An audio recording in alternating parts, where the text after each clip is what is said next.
Well, welcome to Durbania Live. This is a very special live stream for so many reasons, on top of the fact that we are reviewing episode 7 of The Chosen, and I have a very special guest, and I cannot wait to hear from you all your thoughts. So let's just dive into this.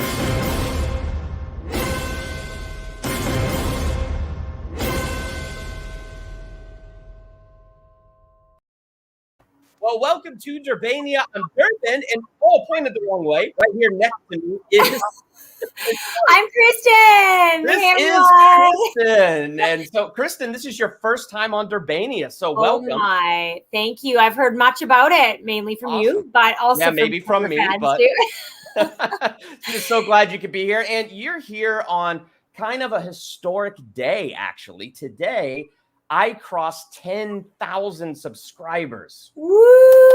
So I got to start with a bunch of thank yous. So first off, thank you. These are my patrons. These are the people who monthly like what I do here, and they like it enough that they give me some money. How like what an incredible thought, right? So Amazing. Thank you. Thank you so much. Like, wouldn't be here today without you, my patrons. You help fund so many things, including this webcam that I'm using after I broke the one that was on my laptop. So my patrons, you are amazing. Thank you so much for all your support. And speaking of support, I do have the super chat activated. And so if you want your comment highlighted, or if you want to just support Durbania and the Chosen Talk and other theological analyses that I do here, I would greatly appreciate that. But if not, that's okay. No pressure. But I'm just letting you know that the super chat is on. Kristen, we got to talk about the other reason this has been a big day. Listen to the celebratory things. Not only was it Canada Day yesterday, so in Canada, we celebrate that on July 4th. Oh, yeah, Kristen is from Canada. And you guys have July 4th, which is a big deal coming up in a couple of days. It is pretty much officially 4th of July weekend right now for us. Really? Plus, you crossed 10,000 subscribers, which is a big deal. And tell them the news. Tell them the news, Chris. Okay. Now, the link to this is in the description. So if you haven't seen this today, this is so worth checking out. Yes. A little miracle in both Kristen's life and my life. A big miracle. A big miracle. Okay, yeah, that's the right way to describe it. This promo released today showing Kristen and I as the super fans bringing the fan perspective for The Chosen. So definitely check out that promo in there. And Kristen and I are going to go on lots of adventures with Dallas Jenkins, the cast. I don't know, so many, like whatever adventures they have set before us. And the whole point of it is we are the face and voice of the fans because we're fans. Yes. And so we're so excited. So like here in this live chat or on the video on The Chosen or just wherever, please send us questions you have about this show, because we cannot wait to bring those questions to them as part of this whole thing. So, Kristen, how excited are you? It's going to be unreal. If they ever let me out of Canada again, we'll see. I'll get over there and we're going to go on lots of adventures together. We've already done a couple together, so everyone has some fun things to look forward to in the future, upcoming videos. And then, we want to really honor our fans, all our fellow fans, and do some of the things that you guys want us to do and answer some questions that you want to hear answered. So it's going to be fun, really fun. It is going to be an absolute blast. So this is going to be a good time. And I don't know what else. Oh, my goodness. Thank you so much. Dark Side Reviews. Now, if you're new to Durbania, Dark Side Reviews is a fantastic channel. I've been doing some great collabs with him as we've been talking about the show Loki and stuff. So thank you so much, Dark Side Reviews. He says, first, LOL, just saying congrats, man. Much love. Very exciting. So thank you so much. That's my dad right there. Love the promo. So that's awesome. Thank you, Dad, for joining us on this live stream. That is super exciting. So the reason you are all here is for our review of The Chosen, episode 7, and the title is Reckoning. Kristen, what are your overall thoughts of this episode?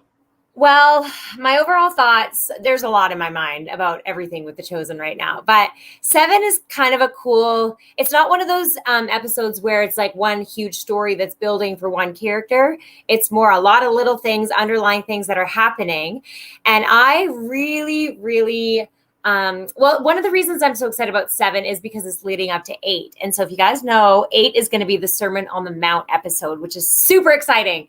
And I had the privilege of being on the Sermon on the Mount episode in Texas this last February. And so episode 7, of course, it really begins. A lot of it begins with Jesus speaking to his disciples and the girls and everybody about the big preparations that they have to make, all the planning for the Sermon on the Mount. And I love a lot of what he talks about, which we can talk about in a couple of minutes, but just even hearing the heart behind it. That's not just about one big event and making it fun and whatever.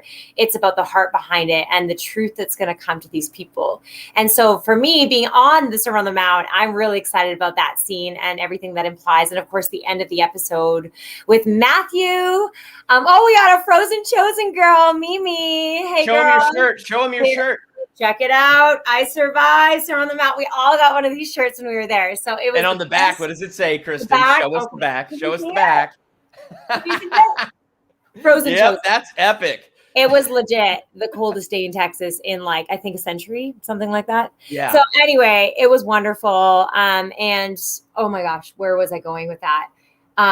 Sermon prep, the Chosen. Sermon prep. I just love the heart behind it. I love that in the middle of that. I mean, I don't love, let's be real. All of us fans are like, oh my gosh, the Romans are coming. But the whole scene of Jesus being arrested, it's intense. So we're going to talk about that today. But I really appreciate how this specific episode talks about and showcases the fear that takes over specifically. I keep getting distracted by these comments. This is amazing. Many are amazing. Many are cold, but few are chosen. That is hysterical. Woo! That's a good quote. We should put that on is a good quote. Let's just leave that up for a second because that's just so good. I love that. Many are cold. If you were an extra on the Sermon on the Mount, if there were over 2,000, drop a hashtag the Frozen Chosen in the comments. We want to hear from you. It's true. It took a full 24 hours to thaw out after that crazy day. Thank you, Judy, my girl. I love this girl, Judy Miller. But you know what? Again, about number 7 what we're going to discuss today. I just love that it showcases the fear that really takes over Andrew and actually a number of the disciples. Not that fear is good, but it's nice because we can all relate to fear. Fear is one of the number one things that all of us struggle with. And so how the Chosen showcases fear, how it affects the disciples and everybody, the differences between all of his followers, where they're at in their own personal growth and how they handle the situation of Jesus being taken away. And so all of that is really fascinating to me. Plus, I actually think it's super interesting. You know, when you read the Bible, obviously we know the big scene of Jesus being arrested in the garden in Gethsemane, and then he's taken off to be crucified. P.S. That's a spoiler. If you've read the book, you kind of know that he does get killed eventually. But very true. Another spoiler. And he comes back. So with that, I just think it's really interesting because you read throughout the scripture before you get to that about all of the people that he's upsetting in the middle of what he's spreading and what he's doing. But you don't really think about all the Pharisees in different towns being upset and coming together and perhaps talking about this and being we've got to do something about this and kind of coming together to come against Jesus. And then perhaps in history, maybe it doesn't say it in the Bible, but maybe Jesus was arrested a couple times and had talks with people like Quintus. So I just think it's interesting to see all the Pharisees uniting, coming against Jesus, the Romans coming against Jesus, and just to see that played out is really interesting. So those are a couple things. Plus, I'm just going to say Gaius, that whole moment with Gaius. I want to talk about that. It was epic. So it was a great scene. You know what? In fact, let's just do this because I think this little clip, as soon as I get to it, sums up that whole scene between Jesus and Gaius. I honestly, go, Jesus of Nazareth, I like you. We're on the same team. Just don't make me kill you. I won't make you do anything. I love that scene. I feel like that right there sums up the entire sequence between him and Quintus. Listen, that was Quintus. I was talking about Gaius. So you. Sorry. See, sometimes I don't pay attention. You get so excited. I was already thinking about my absolute favorite moment. But yes, the Gaius clip, which I also have. Yeah. So those are It's just a couple incredible, yeah. highlights we're going to talk about and get excited about. But tell me, Durbin, about what you're excited for, and let's get this show on the road. Honestly, I love the whole intensity of this episode because it was hilarious to me how much Dallas was downplaying it a little bit because he's like, look, let me just warn you, there's no big miracle or anything like that in this episode. And so, he downplayed it so much that by the time I got to it, I'm sitting here going, Dallas, you didn't have to downplay any of that. The whole thing with Jesus being arrested, Andrew dealing with fear, and in all those moments, the music going bum, bum, bum, bum, like how it builds that intensity. I felt that the whole way through, building to Jesus, teaching the Lord's Prayer, our response to fear, how we need to come to God in prayer. And so the way it organically built to the Lord's Prayer, I thought was like the best thing ever. So to me, this episode was very intense beginning to end, and I absolutely loved it. Yeah. I'm always super impressed with The Chosen, that even though they, like, a lot of it is, stuff that they kind of create to lead up to these stories. Yeah. Everything that they create is still Bible based. It's stuff that we still learn in our own walks with God all the time, and in the Bible, stuff that we read. And they just bring it in so organically into the storyline. And I'm always so impressed with it. So yeah. Pretty cool. Now, before we dive deeper, I thought this was a good question. I think it's M. Likes Noodles said, how did y'all become such big fans of The Chosen? So, Kristen, go first. How did you become Well, such a big fan? again, afterwards, you can watch our video underneath with the link because it shares a little bit about that. But for me, I grew up in the church. I grew up as a PK, pastor's kid. I grew up really like knowing a lot about God, but not really knowing him at all personally, like just having no personal experience and where he really brings me to life. And I just didn't have a lot of that. And so anyways, just this last year, 2020, I got stuck in my room on quarantine with a COVID scare. And I had people previously telling me, you got to watch The Chosen. And I was like, no, it's going to be lame. Like nothing good can come out of Christian media. Like I just was like, you've been disappointed, or kind of like there's a lot of like very religious, dry content out there that isn't, super relevant. And so I was like, no, I'm not going to do it. But then I got stuck in my room. And so I was like, okay, I'll watch episode 1. So I watched it and I bawled at the end with Mary, and I was hooked. And I think I could have binge watched it for sure in one day. But I was like, I got to savor this. There's only one episode or one season out. And so it really started transforming my life and in how I see God. Like really the things that I've been praying for that God would do in my heart with my relationship with him for years, only a lot of them started happening after I started watching The Chosen. So I thought it was fascinating how God is using this show. It's just awakening people to the authenticity of who he is and what he came to do, and that he's not this dry, judgmental, angry God at all. It's in fact, he's like literally quite the opposite. And so that's a little bit about my story. What about you, Chris? It's about the same for me. I mean, I had the same thought, which is funny because we have that same line in our little promo, because it's really the thought. Like on my channel, I like to dive through Marvel movies, DC movies, and I love to find God in them and do these things called a theological analysis. I've purposely avoided Christian movies because I think most of them are so bad. And so when The Chosen dropped like promos, it was, filling up my Facebook watch feed. And I was like, okay, another one, whatever. What won me over was Matthew. There was a particular preview that really showed Matthew. And all I thought was, well, I've never seen that interpretation of Matthew like that. And without even hearing Dallas Jenkins' thought behind it, I was kind of thinking, is it because he's so detail oriented?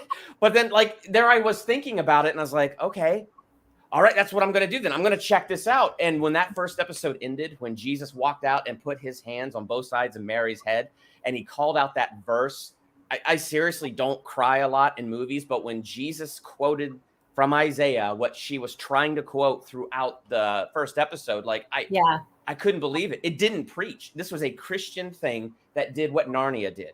It didn't preach. It told the story. And through the story, you got the message and you saw Jesus. And I was hooked. And I have been hooked ever since. That's unreal. So good. Yeah. And I'm sure that there's so many people's stories, which would be fun to hear some of your stories. Definitely drop them in here right now. For those of you who are fans of The Chosen, you should share some of your stories or some things that The Chosen really did for you. And so, really transforming. Liked Noodle said, yes, I kind of found it the same when I was told about it. I was like, oh no, not another cheesy Jesus story. And you know what, we do need to give a little bit of credit to like the Christian like film and TV world. Like they've actually done quite a good job over the years. In recent years, I've seen things really like go up in terms of quality and storylines. And so I don't always want to bash like Christian media, because there's actually, I don't either, because I want it to be good. I want it to be good. But I think that a lot of people are really looking for authenticity and just that vulnerability and something that they can really relate to that talks about the hard stuff and showcases the humanity of Jesus. And unfortunately, there's not a lot out there that's ever done that. And so that's why The Chosen is so special. Yeah, I think so too. Were you going to share that one little quote there? Which, Dark Side? The Dark Side. Dark Side. I just thought it was funny. I knew you were a true Marvel fan. I have it on record now, a Marvel and a Christian. You're all right with that. That's so cool. Yes. Oh, man. So let's dive into this episode, because there's a lot of good stuff. And one of the first things that I noticed about this episode, and Kristen, since I talked a lot about this already in my analysis, I'm very curious for your thoughts and your reactions to it. Simon and Andrew switch places. As Andrew is consumed with fear, Simon is now the voice of reason. Now, here's something I did not say in my analysis. Go back to episode 3. And in episode 3, you really see Simon laying it into Matthew at the fire. Like, he's yelling at him. Like, even if you apologize for being a tax collector, for betraying us, I can't forgive it. I won't forgive it. Mm-hmm. Then in episode 6, they go on that quest to find Mary and to bring her back to the camp. And they really did have to lay aside their differences. And Simon saw a more authentic and vulnerable side of Matthew. And it really changed how we saw Matthew. And in fact, we even have a goofy line in here where Andrew's like, oh, the Messiah really has come. when Simon drops a compliment about Matthew. But when we're seeing Simon be the voice of reason, where normally Andrew was the voice of reason, we are seeing major growth just from season 2, episode 3 to this episode. What is your reaction to that? Yeah, well, it's interesting because Simon, I think that his little journey with Matthew to find Mary really brought a lot of personal spiritual growth to him. I think that little journey there really started maturing him in different ways, seeing that different side of Matthew, having more compassion, being, I think, a little bit thankful that Matthew finally kind of fessed up that he's not a good person and all of that. So I find it really interesting to see them switch places, because you're right. Like, Simon was the overly emotional one. Andrew was like the calm down, this is the Messiah. Like, let's just trust him. I want to introduce you to him. And then they're switched. But the big thing for the switch is not only, Simon's faith that's growing, which, I mean, everyone's faith is growing, but they're all at different places in their growth. And same with all of us, right? And so Simon's is really kind of growing, and it's almost like he's being rooted a little bit more in his relationship with Jesus. And Andrew is too, but Andrew in this episode gets caught up with fear. And that's the biggest, that's a huge thing about this episode. It showcases how fear can really affect a person. And we all can relate to fear, and fear affects everyone differently. And the thing that I find about fear, I personally, by the way, have struggled with fear in massive areas of my life. I've struggled with massive anxiety, worry, fear. I've had to go on medication because fear just overtook me, just really badly. So I really understand fear. And I know a lot of you out there do. And so the thing with fear is fear always produces a lot of bad fruit, right? Fear is not what we're meant to live in. And so we see fear create a lot of anger in Andrew, a lot of irrational thinking and worrying about the future. And he's very on edge, and he starts blaming. And it's all this ugly stuff that comes out of you when you're rooted in fear, which is interesting. A lot of people don't really realize that a lot of times when people struggle with control or anger, those things are actually very much rooted in fear. You're fearful of something, and so you're going to try to control it so you can make it look or, end the way that you want it to end.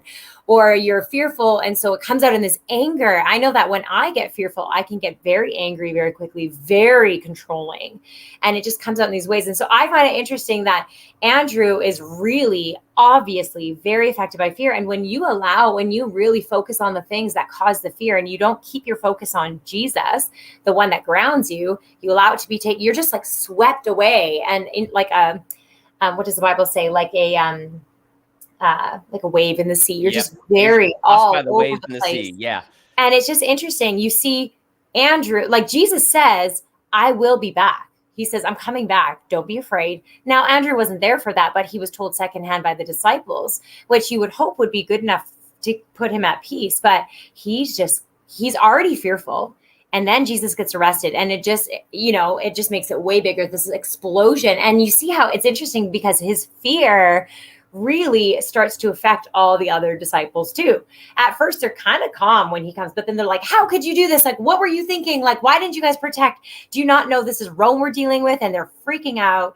And it really causes this fire of fear among all of them, which gets them to go against what Jesus said. Like, don't worry, I'll be back. Just wait here. They actually are like, nope, we got to go and break him out and rescue him and all this. So those are a couple of my thoughts. Yeah. There's a lot more to this, but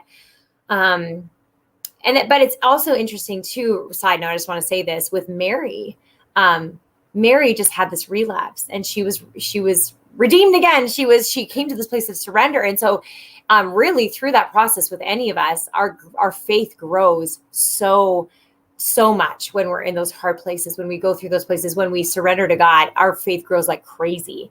And so it's interesting that the woman who just relapsed and came back, she's the most rational of them all. Her and Mother Mary, and actually the three women are kind of like, Jesus said he's coming back, calm down. But of course they're taking her past a little bit and bringing it against her. So yeah, what are more your thoughts on that, Chris? Those are just, I could talk for 14 hours. I can too. No, like I related to Andrew's fear. I really did, because he was incredibly angry. And it's interesting because he's incredibly defensive. I mean, first, he starts blaming Mary because, Mary left. They were stranded for 2 days. Therefore, they ran out of food. Therefore, Jesus was hungry. They go to that synagogue, and thus he snapped at those Pharisees. And, he claimed the title Son of Man and Lord of the Sabbath. And so, it's this irrational thought process. And I found that in myself. Like, sometimes I find when I'm super angry at somebody, it's because I'm super fearful. And a lot of times when I'm angry at somebody, it's somehow that fear of rejection that I have has been triggered. And so then I make up these arguments in my head with them. And then they say something really mean to me in my imagination. And I go, that is rude that they would imaginarily say that to me. I cannot believe they would say such a thing. But that's how the conversation in my head goes. And so a lot of times I got to chill, because I know when I'm angry, I'm just being afraid. I'm being afraid of a situation. Yes. I'm being afraid of rejection. I'm being afraid of something. And so I got to stop and go, what am I being fearful of? And I've got to start getting back into God's word and God's promises, which kind of goes back to like the big thing that they're going through in this, because Jesus said, and he originated this line long before Arnold said it, apparently, I'll be back. He said it. He made that promise. I will be back. So continue preparations. That word was clear. And one of the most interesting things to me is because in the Gospels, you find often the disciples argued about, what did Jesus mean about this? Or what did Jesus mean about that? To me, Jesus saying, continue preparations, I'll be back, is as plain and simple as it gets. But then you have them arguing over what did he mean by those words? Like, Simon Z, of course, with that zealot background, of course, he's not a zealot anymore, but he is zealous. He makes a point. But he said that, no, he must have said it because we have to fulfill it. It's up to us to go get him and bring him back. And Nathaniel, being the honest guy that he is, he's like, that's the most ridiculous thing I've ever heard. It's plain and simple. You zealots and your codes. And it's like, but that's so true of humanity, and that's what we do. But that's the whole symbolism that I see behind that scene is Jesus gave a simple word. Now we're in kind of a fearful, muddled time. Jesus has been arrested by Romans. Crap. Like, what do we do about that? But they have to go back to that very simple thing that he said. And so like those are my like kind of thoughts about that. Yeah. It's interesting because fear shuts you down completely, right? Fear, let's read the Cindy, what she said that spoke to all of us as disciples. He will come again, and we have kingdom work to do until then. You know what, Cindy, I actually thought the same thing today when I was thinking about this. I'm like, oh, that's kind of like right now. He says, I'll be back, and keep preparing. Like you need to keep preparing. And it's kind of like a good reminder to all of us. And it's such a huge theme, fear, because fear shuts people down. Fear shuts people down from loving one another. Fear shuts us down from remembering what Jesus has spoke to us and from moving forward with the things that we need to do in our lives for his kingdom. And like, I keep loving these quotes. Do you want me to read this? Oh, no. Again, this is Dark Side Reviews, and go ahead. It's your point that he loves. Yeah, interesting point, because I believe it shows that even those that were in direct contact with Christ struggle with fear, just as we do today, despite the fact that he tells us not to fear. So true. Yeah. And I'm literally fanning myself. I hope you guys don't mind. I'm in a hot studio and I got lights pointing right at me. So, you know. But I'm using the Chosen Journal to do it. So it's very appropriate. There you go. Yes. Yeah, thechosengifts.com. Yeah, go check it out. Wait, hold up. Yeah, you can get this 40 Days with Jesus. In the Chosen. I tried to be like Dallas and sing the song, but he actually does sing better than me. He does have a good voice. I've never heard your voice, but we'll have to have a competition. I don't have a voice. I don't have a voice at all. I cannot sing to save my life. My voice is kind of Disney sounding, so I would sound like perhaps Queen Elsa as I sing that. Anyways, just to finish, I just kind of want to go over a little bit with that. At the end of this episode, when Jesus, when he returns and everyone's just in this frenzy. And do you think that they actually did any planning for the Sermon on the Mount? I don't think they did at all. Not at all. Because Jesus walked in the camp and he's like, you can't just shut down whenever you're feeling I love that. Can I just read? Do you have that scene, or do you want me to read it here? I have this clip right here. Let's play it. Okay. When we pray, we want to be sure to first start with acknowledging our Father in heaven and his greatness. So you can say, "Our Father in heaven, hallowed be your name." So I love that clip and chose that one specifically for this moment. Sounds like there is a major thing going on behind you out there. I'm sorry. I live on a major road. So I do too. Coming. It's totally fine. But I picked that clip to represent Jesus returning into camp because it's like, that's the response we need to have to fear. And I love how Jesus walked them through the Our Father. Yeah. Because he didn't walk it through as you need to say these exact words, which there's nothing wrong with memorizing it and saying those exact words. But he said, like the way they did it in the show, it's like, here's a model of how you should do this. Our Father, who hallowed be your name. Like he is bigger and greater than what we're going through. I love his little walkthrough of that. But go on. You know what? It's cool how that prayer starts, right? Our Father who art in heaven, hallowed be thy name. So it's acknowledging God and his bigness. And when you are struggling with fear, this is for all of us. The biggest thing you can do is first acknowledge him and who he is and like how big he is. He has not fallen off of his throne. He understands what's going on. He's bigger than it. But the thing too is when we are thankful, when we remember him, when we remember what he's done, those are the things that actually get us out of a fear place, which is really cool. But I just really like what he says when he comes back into the camp and he's addressing them.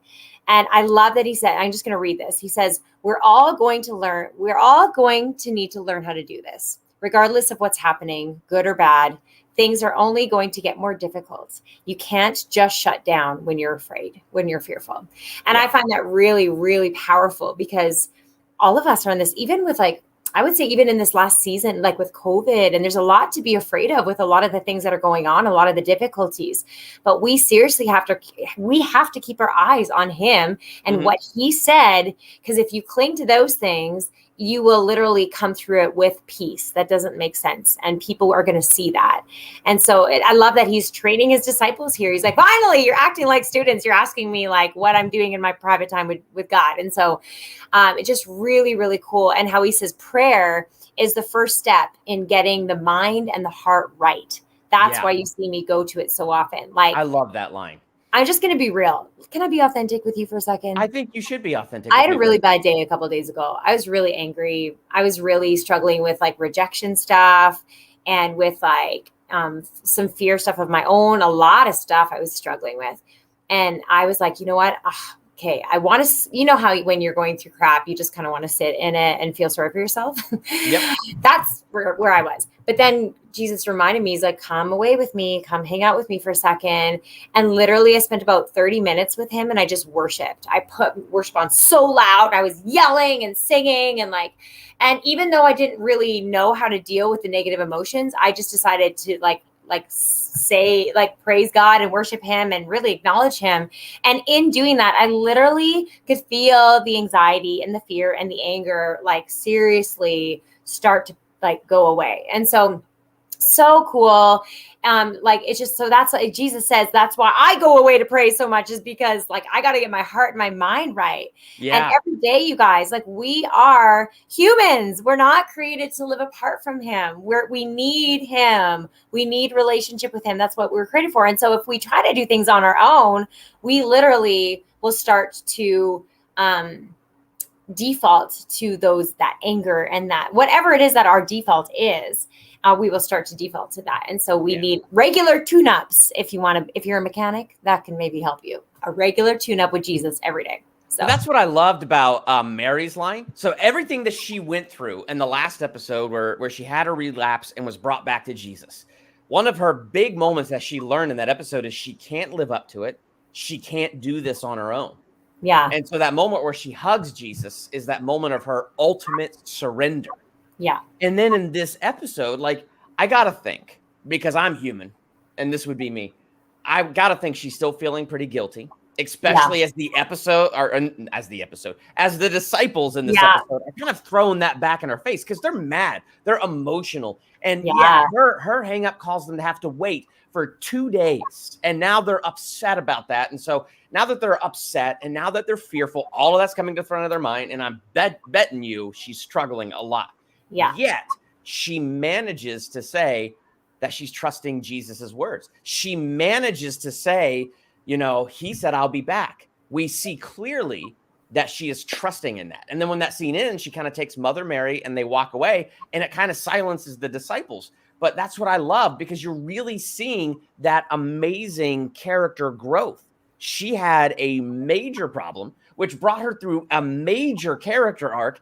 And now, even though she might still be dealing with some stuff, we see her doing what you said. She's now leaning on Jesus, and she's leaning on his words, and she's not doing this in her own strength or leaning on her own understanding. Yeah, totally. It's powerful. Powerful. Yeah.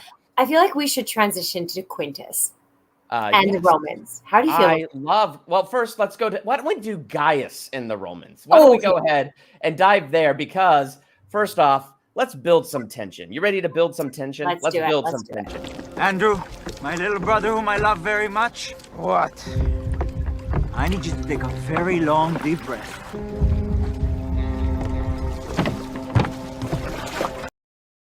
That whole segment of the Romans coming for Jesus, because the warrant is out for his arrest, not to be really put in jail, but to be questioned, right? And so that whole segment where you hear the boom, boom, boom, boom, like, and all that stuff, that was incredibly intense, especially when they surround Jesus.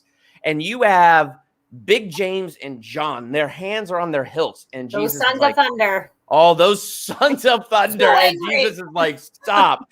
We're not doing that. But he surrenders so peacefully. He tells them to drop their swords. He says to Gaius, will you let me hug my mom goodbye? And he gets to go hug Mary goodbye. But this, let's talk about this right here. He's used to eating well. What do you have to offer him? Should we talk about this later? Don't you just love? We haven't seen Gaius since season 1. And the first time we see him, he's still concerned about Matthew. I know. I mean, even though he's kind of being a bit of a jerk to Jesus, you're still endeared to him because he still cares about Matthew. What do you think? I think that he kind of sees Matthew as not like a son, but kind of like he's taken him under his wing. He feels sorry for him. He knows that he doesn't have family that care about or that, are for him. And what do you think of that? Like, what do you think of their friendship? I definitely what that think is? so. There's something there for sure, because when you get in that first season, when Jesus called Matthew, I wanted, Gaius to follow too, because I wanted that friendship to continue. I loved it so much. And, like they have so many hints, like especially when Gaius is flabbergasted by the idea that Matthew's parents aren't proud of him. He's flabbergasted by the idea that they've disowned him. Like he doesn't understand. I mean, he's not Jewish. He doesn't follow God. He doesn't understand the whole he's betraying his own people deal. But like he's flabbergasted though because he's fond of Matthew. So Yeah. Even though it might not be super fatherly, there's something very guardian fatherly like about it. Yes. And I love that moment. And I am anxious for that time when Gaius and Jesus actually have that conversation. Okay. Can I make a prediction? Make that prediction. Guys, I'm really good at predictions. So hopefully I don't ruin anything for you. I don't know anything actually. I'm going to make a prediction that Gaius, because you can see that like he keeps like, anyways, he cares about Matthew. I just feel like he's going to be that Roman soldier when Jesus dies on the cross. And when Jesus dies and Gaius is like, surely you were the Son of God. And Did you watch my analysis? I'm just curious. That's what I said in my analysis. Totally. That is my theory of who he's going to be. I feel like. What's your theory in the comments right now? Yeah. I want your theories. Who do you think Gaius is going to be? I want you to explode the comments with that. For sure, Quintus is going to get continually more angry with Jesus. And I think Quintus is going to be like, yeah, crucify him. And I think Gaius is going to be like, surely you were the Son of God. And, oh no, I'll tell you about my other prediction when we get to the other Pharisees. Oh, I have so many predictions. but yeah, I love Gaius, man. And I'm just so excited that we've picked up with him right where we left off. I love that. Now, speaking of Gaius, there is something else that I really want to bring up, and I'll introduce it with this little clip right here. He doesn't strike me at all as threatening or scary. And that scares me. Now, maybe I'm just interested to see how he'll take to wrist irons. Atticus. Yeah. I love Atticus, but what I love about that line, why I chose that clip in particular to represent my conversation with Atticus, he's talking about what scares him about Jesus is that there's nothing to be scared about. If Jesus was an insurgent, if he was a warrior, Atticus would be fine because he can fight. He's dealt with warriors. He's dealt with insurgents. He's dealt with that. But this, I mean, Jesus casted demons out of a dude who was insane, and now he's level-headed. Like, Jesus has done things that Atticus can't imagine, and he's peaceful. So this kind of frightens Atticus because what do I do about that? So Atticus, to me, what do you think of Atticus? Let me just go there. What are your thoughts on that character? Well, he's so tricky, right? He's so mysterious. I feel like there's this part of me, like that line where he's like, yeah, I watched this happen and I watched this happen. And he's telling Gaius about what he's watched Jesus do. And you can tell, Hawaii, that's so cute. Yes. It feels like Hawaii in my room right now, actually. It's hot. But I don't have a lot of thoughts on him. I don't understand. Like he's kind of mysterious. Yeah. He's saying, I've seen these things and I'm curious.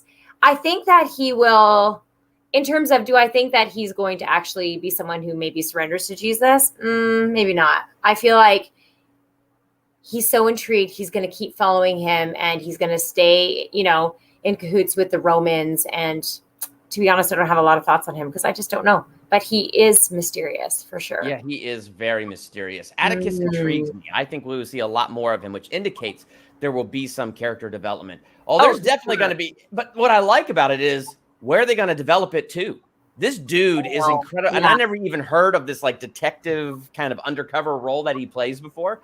And maybe that's because I don't know a lot about the historical stuff, but his character, because of the mystery that just shrouds him, makes him so interesting. And when I was talking to my dad on the phone today, he brought this up. So I thought this was a really good point, is the supporting cast of The Chosen is incredible. The fact that we love Quintus with how much we love him, or that we love Gaius with how much we love him, or now that they brought in Atticus and we're like, who is this guy?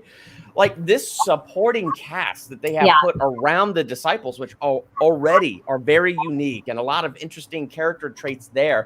Yeah. It's very cool how with the show, they've been able to open that up and give us more time with these characters. Yeah. Yeah, it's true.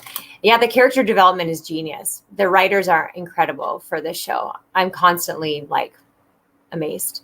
Yeah. Atticus is confused, him being a spy and very detailed. He's seeing miracles and he cannot grasp it. Yeah. Yeah, I agree with that. He's kind of like Matthew that way, but I don't know that he's going to have a change of heart. I think I don't think he is. That's my guess. No, I don't think he is either. I would love it if he did, but yeah, I think I agree with you. Unless Atticus becomes the guy who has the servant who gets sick and he says, I know you can do this at a word. Like that would be I awesome. was wondering about that. At first I thought maybe that's going to be Gaius, but I don't think it will be. There's got to be another Roman soldier that someone gets sick, you know? I think Gaius will be the Roman in Capernaum who asked Jesus to heal his servant. Okay, so you feel and that's what we just said. So I thought that's very interesting. So, and a lot of people think that about Gaius too. So like, it's what I love again about this show. It's like when you're watching a Game of Thrones or you're watching Loki on Disney, you are watching and you're getting into it and you're like, wow, what do you think this character is going to do? And where's that going to go? And here we are watching a show from a book that's over 2,000 years old. And I love the fact that they've brought us into the drama so much that we're like, which one is Gaius going to be? Which one is Atticus going to be? What are they going to do with these characters? Yeah, I love that. And I like this right here.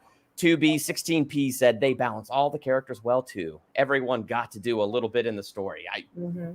I think they do a great job with that. Oh yeah, for sure. Yeah. Atticus is not the right rank to be that Roman, but that could change. That is very true. I didn't realize that. Yeah, some knowledge there, probably more than me in that area. Yeah.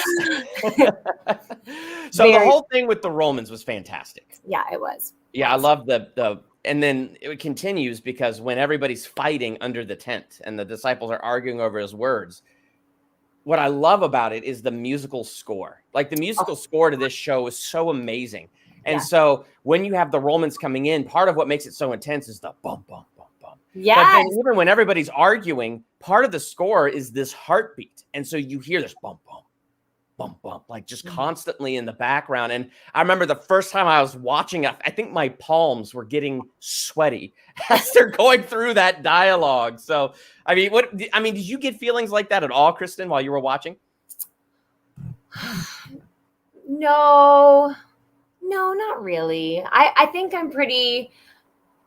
No, because I think I'm like trying to figure things out so much. I don't know. I don't get too... The music for sure is really powerful. You're right, Lisa. Yeah. The music is always on point. It's incredible. And I got to speak with Matt. What's his name? Matt. Oh my goodness. I can't remember his last name. Now. But that's Anyways, awesome. Yeah, I remember that.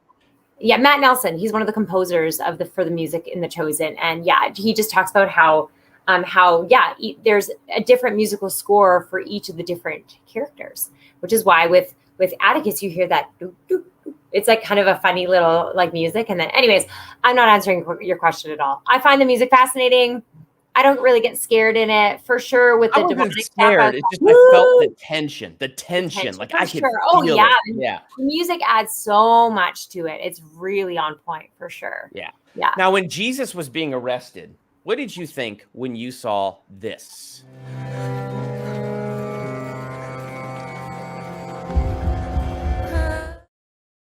It's so quick and it's so short, but there is Mother Mary watching her son carried away in irons.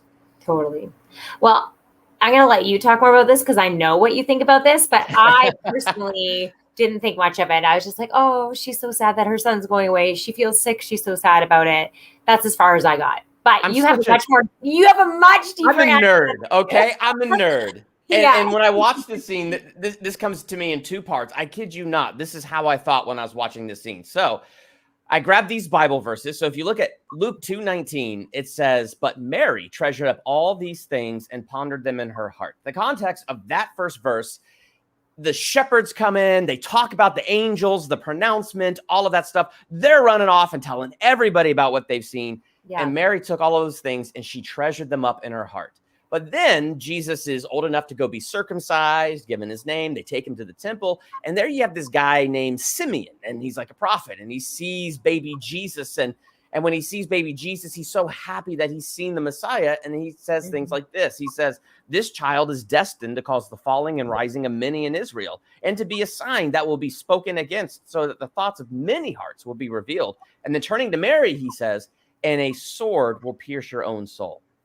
And I say that because here she has taken all these things that were pronounced by the shepherds and all that. She's storing them up in her heart. See, I point at my chest because in modern day, we literally point to the organ, the heart. Back in that day, the gut. That's the soul. That's where it's at. Really? That's the heart. And that's right where her hands went. And I was thinking about all the things that are treasured up in her heart. And when the soldiers arrested Jesus, it made me all the more think of what was she thinking? And when you read the Gospels, I don't remember chapter and verse, but there are chapter and verse wherever sometimes people got so mad at him, they went to throw Jesus off a cliff. And then it says somehow he slipped through and got away. So the Chosen's got a bit of a challenge there. How do you portray Jesus just slipping through and getting away when a crowd is going to throw him off a cliff? But how many moments did Mary have feelings like that? I mean, this is her son. And she knows the prophecy. She was a virgin as she carried him. I mean, she knows all of this, the treasure that is stored up in her heart and how she feels seeing her son carried away like that. I can't even imagine. Yeah. It's painful. Yeah. That's a really good observation you make. Oh man, Marianne, Durbin, you're right on. Right on. Thank you, Marianne. I'm so impressed with your, yes, right? Love that analogy. It's just one of those like powerful things. And that's what I like about this show. Like, I don't know how much Dallas and crew intended for us to see things like that in there, but that's the beautiful thing about art. You watch it and it's your interpretation and the lens you see it through. So I thought, like, for me, that was a very powerful moment with Mary and you know, how excited she was to see Jesus return. Well, actually, how excited Matthew was when Jesus returned to camp. And he's like, I'm just so happy you're here. But I have a question for you. Maybe one of our viewers actually knows this because I've been trying to figure this out. You know, when Jesus says, "Can I say goodbye to my Ema first?" Yeah. He says that, and then he says something else. I think what is that? He says something else to Gaius, and I don't know if it's a Jewish law that it's like. No, I think Gaius, being Roman, spoke Latin or some other language, and so when Jesus said the word Ema, he's like, what is that? So Jesus was saying, I think he was saying mother in a way that he would understand, because it was right after that he turned and looked at Mary. I mean, I'm not an expert, and anybody can correct me right now in the comments, but just as a viewer, that's how I picked up on that. Interesting. I thought it was some sort of Jewish law of like, if you're being arrested, you have the right to say goodbye to your mom or something. I don't know. There it is. That might be confirmation. Yeah, right. Latin for my mom. Thank you for looking that up. I kind of Googled it earlier, but then I didn't continue the search. So yeah, that would make sense. Interesting. Yeah, so I thought that was cool. Okay, very cool. So then we get to Quintus. Let's play it again. I'm going to play that clip again. I don't care that I already played it. There it is. I honestly, go, Jesus of Nazareth, I like you. We're on the same team. Just don't make me kill you. I won't make you do anything. I had to discipline myself there on the clip because that entire scene, I love it. So, Kristen, I mean, what are your thoughts on this whole scene where Jesus and Quintus finally meet?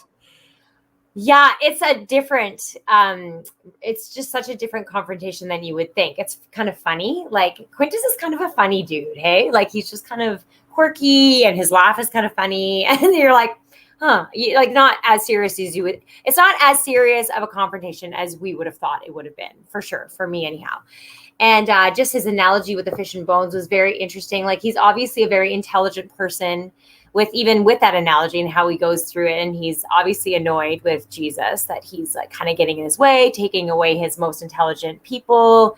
But I really appreciated how they portrayed Jesus handling this scene. Because of course, when we see him like about to be crucified, going through all of those discussions with different officials, Jesus remains silent for a lot of it. Like, he doesn't fight back. He's very peaceful through it all. He doesn't try to argue. And it showed that in this scene. I kind of like that. I kind of like that Jesus was like still, kind and courteous or whatever, but he wasn't trying to defend himself. And he was saying the truth. I forget exactly what he says, but he's basically like, I can't promise any of that. Like, he's not about to bow down to what authority wants. He says, 100%. Sorry, I can't. And then he's like, well, I can't promise that you won't stop breathing. And I just like how Jesus is like, well, sounds like we're pretty clear on what we can and cannot promise each other. Like, I just like the integrity that Jesus portrayed there. Oh yeah, he'll make me kill you. But yeah, the reference to the free will Jesus gives us all, that is so, and I hadn't thought about that when I was watching that clip, but yeah, that is so true. Like, yeah, he's giving us that free will. Yeah, for sure. So those are just a couple of my thoughts. I thought it was just incredible how they did it. And I'm also really curious about like Quintus's response versus like what he's seeing in Jesus at this point versus what Atticus is seeing. Atticus obviously thinks that Quintus is retarded. Like he's just like, are you serious? He does not like him at all. He's just, I don't know what they've got a past. I wasn't sure if there were any references with I think so, but Is if this they don't have a past, there's this a is not reputation. that childhood rival, is it? That he was talking about. I don't think that was his childhood rival, but there's something there because the very opening of this episode, their dialogue back and forth cracked me up, especially when Atticus says to him, how do you hold up all that armor without a spine? And it's just their responses back and forth. Like for Quintus being gone for all of this season until this moment, that opening scene, I was like, there it is. Well, There's you know what? Quintus. Later when or earlier when Gaius and Atticus were talking, Atticus says basically about the praetor of Capernaum, like how he's not liked, like he's known to not be a likable person. Do you remember that Yes, comment? Yeah. So I mean, they're obviously, I don't know if that's from history or just in the storytelling of The Chosen, but yeah, it was really interesting to see his response. He just like goes and grabs one of his olives and starts laughing at him and walks out. I'm like, oh, he doesn't think that Quintus made a very good decision right there. Yep. But what I love is, so you made up a good point. The scene itself isn't funny. I just love Quintus's personality. Yeah. And his whole So flesh funny. and bone analogy. I used it as the analogy for my analysis. How fear is the bone that we got to spit out, and faith is the flesh that we need to consume. So I loved Quintus's flesh and bone analogy. So if you haven't seen that video, I'm going to advertise it. Go check out my analysis on episode 7 because I thought that was very cool. But this was a very good comment. The power of silence and making your words count. So true. When Jesus was taken into that room, he didn't try to own that room. He didn't try to talk too much. He didn't, like you said, he didn't try to defend himself. I said in my analysis, what really spoke to me in that scene is in the Bible, Jesus said, I only say what I hear my Father say. I only do what I see my Father do. Yes. Jesus, his confidence came from he was resting in his Father. He just came in there knowing I'm only going to say what my Father says, and I'm only going to do what my Father does, and I know I'm walking out of here. Yeah. And I love that because every word Jesus said counted. Yeah. And he let Quintus sort of spin his wheels and deliver his threats. And I think one of the things that's amazing, I said this in my last live thing, when Jesus is in a bad mood, he goes and heals somebody. When I'm in a bad mood, I kick something and hurt my big toe, and then I'm even more mad. Or when Jesus is in a bad mood, he goes and prays, which is he goes and prays. And go this help is a somebody scene or go pray. where Jesus is not thrilled to be here. And I could pick that up. Jesus is not thrilled to be here, but he's patient. He's kind, and he made his words count with Quintus. Yeah. And so I thought that whole scene was brilliant. And I think one of my favorite parts is when Jesus gets up to leave. And first off, what's great about that is, Jesus says, I won't make you do anything. My Father, on the other hand, and Quintus goes, I don't know what that means, but let's just end this on a high note. And so he ends it. But then Quintus has to get one more jab in there, one more threat. And that one more threat is, sorry about your cousin. Going in and moralizing somebody. Shouldn't have done that. I know. That's mean. But that's like a threat to Jesus. That's one more threat of, you need to watch yourself, Jesus. But I love Jesus's words. He just turned around and said, it was a privilege to speak with you today. Yeah. Well, he said, and he said, like, he knew what he was getting himself into. And then what did Quintus said, do you know what you're getting yourself into? And then I think that's when Jesus is like, it's a privilege to speak with you. You're right, though. God's been really speaking to me about that scripture of when Jesus says, I only do what I see my Father doing, or I only say, I forget exactly how it's written, but that's very, very good, because I think obviously for any of us, when we're being threatened or when there's anger or when there's really hard situations, it's easy to just react out of emotion, but we need to respond based from on a higher level. How many of you guys know that when someone's being really angry and just kicking you when you're down and saying mean things, whether it's a bully at school or someone at your workplace coming against you, the worst thing that you can do is lower yourself down to their level and speak at them from a very human level. We need to see people from how, in the way that God sees them. We're not meant to go down to that level and to because really the wrestle within our world is not against each other. There's like, and the Bible says that it's not flesh and blood. It's like principalities. There's like, there is a demonic realm out there. I've seen it. I know it's there. And so we don't want to partner with, the destruction against somebody else. We want to recognize who the actual enemy is in the situation and take a higher road in it rather than kicking other people. Like, there are actually broken people as well. And so I just love that Jesus is like, I'm only going to do what my Father says, and I'm going to say what he says. I'm going to do what he does. And there's so much more power in that because God is ultimately really in control and is much larger than we are. And so who are we to try to just come back and respond in a negative way to somebody? It's just fighting fire with fire, right? Yeah. Mimi says we need to make ourselves vulnerable to their pain instead of defending ourselves from it. Exactly. People aren't jerks because they want to be jerks. They don't say these things. They're not bullies. They're not, they don't do these things because that's what they've always wanted to do since they were a kid. They're responding out of their own pain. And so if we can recognize that and have that compassion I think we can only have that compassion when we're connected to God through prayer. That's when that comes. And so anyway. So Jesus' measured words are just even more brilliant when you look at it through the lines. I thought this was funny. Atticus's never say his name with the apostrophe. His facial expression when Quintus told Jesus to leave. Yes. Amber, you got it, girl. That was, I saw it when I was watching it again today. I'm like, oh my gosh, his face. He's so mad. Yes. He's like, what are you doing? So you really didn't see anything wrong with that. No, yes. If I wouldn't have let him go. It was just. And I love that because what we learned from Atticus earlier. Why is Atticus afraid of Jesus? Because there's nothing scary about Jesus. I know. So the fact that Jesus was just free to go, and one of the things that he even said is how would Jesus react to being arrested and put in irons? And so here he is seeing that, and I think he's probably scared even more. Jesus was compliant, peaceful, measured in his words, and then walked out a free man. It's true. I think this is a really cool part. Can we transition to the Pharisees and Shmuel and Yusuf?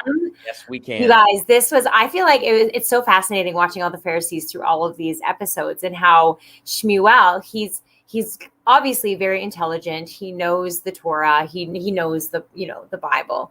And I'm just looking at something I wrote down here. Oh, yes. So when Yusuf, I love. Wait, I got a clip of Yusuf. You want to see Yusuf's clip? Yeah, put Yusuf's clips on. I believe my Rabbi Nicodemus saw something remarkable in your master. Shmuel is threatened by what he can't comprehend. Worse, he's ambitious. Shmuel does not honor Nicodemus's teaching. I love it. I totally called it at the beginning of it when Shmuel was talking to Yusuf, and basically Yusuf is kind of what's the word I'm looking for? Shmuel has more important things to do than to tell him about his experience. And so Yusuf is very much shafted. And so I've just seen this soft part in Yusuf. I think it was Yusuf. He was the first one that saw Mary when she was healed. Yeah. So he was the one that saw her and was it was amazing. And you could tell that he's amazed by these miracles. He's not really on the same page as Shmuel is, right? And so as soon as Shmuel came in and basically was I don't have time to talk to you guys. We got bigger fish to fry. You could just see Yusuf, or even in the conversation of talking about the Ethiopian woman, and he's oh my goodness, what is her name again? Oh, Tamar. And he's Tamar, as in do you want to call her by her actual name rather than just this Ethiopia? I just couldn't see this difference in them. And so I was I bet you Yusuf is going to somehow be on the side of the disciples somehow. And then later in the episode, I'm yes, my prediction was right. And so he comes all cloaked and in secret. It's funny. You're smarter than me in that because I didn't call it. I kind of picked up he's different than the others. He's not as ambitious as the others. And I liked him a little bit better, but I did not call that moment where he came in disguise to help Andrew and Tamar and the paralytic man who was healed. And I just thought that was so, because it gives so much nuance. There are the Pharisees that are really upset. There are the Pharisees that care more about their own reputation. They're so caught up in the oral tradition. They're blinded to the written word and they're blinded to what Jesus is doing. But then you have those others that maybe aren't so blind, but they're still kind of still caught in that. And you kind of just see the sincerity. And so I feel Shmuel's sincere, but sincerely wrong. And I think Yusuf is on a really good path. And when I saw this episode for the first time and Yusuf was there, I was like, no way. Yeah. That's the coolest thing. Yeah. It's cool how they respond because Shmuel, he's just mad that like Jesus is doing what he's doing and he's trying to catch him in the act of all of these different things. And he's so focused on trying to prove Jesus wrong. And I think Yusuf's focus is a little bit different. He's actually seeing these miracles and I think they're actually affecting his heart a little bit more. And so he's like, okay, I got to help these disciples. And I just thought that was really remarkable because truthfully, these Pharisees, Dallas. Hey. So is this a trick question? Who's your favorite director? More than one director of The Chosen. Let's see. My favorite. I really like Amanda. I feel like she helps direct Dallas to direct The Chosen. Personally, I feel like Amanda's probably one of my favorite. Like, I was going to say Steven Spielberg. I think I was being hilarious, but you just went next level. The best director is his wife, Amanda. Love it.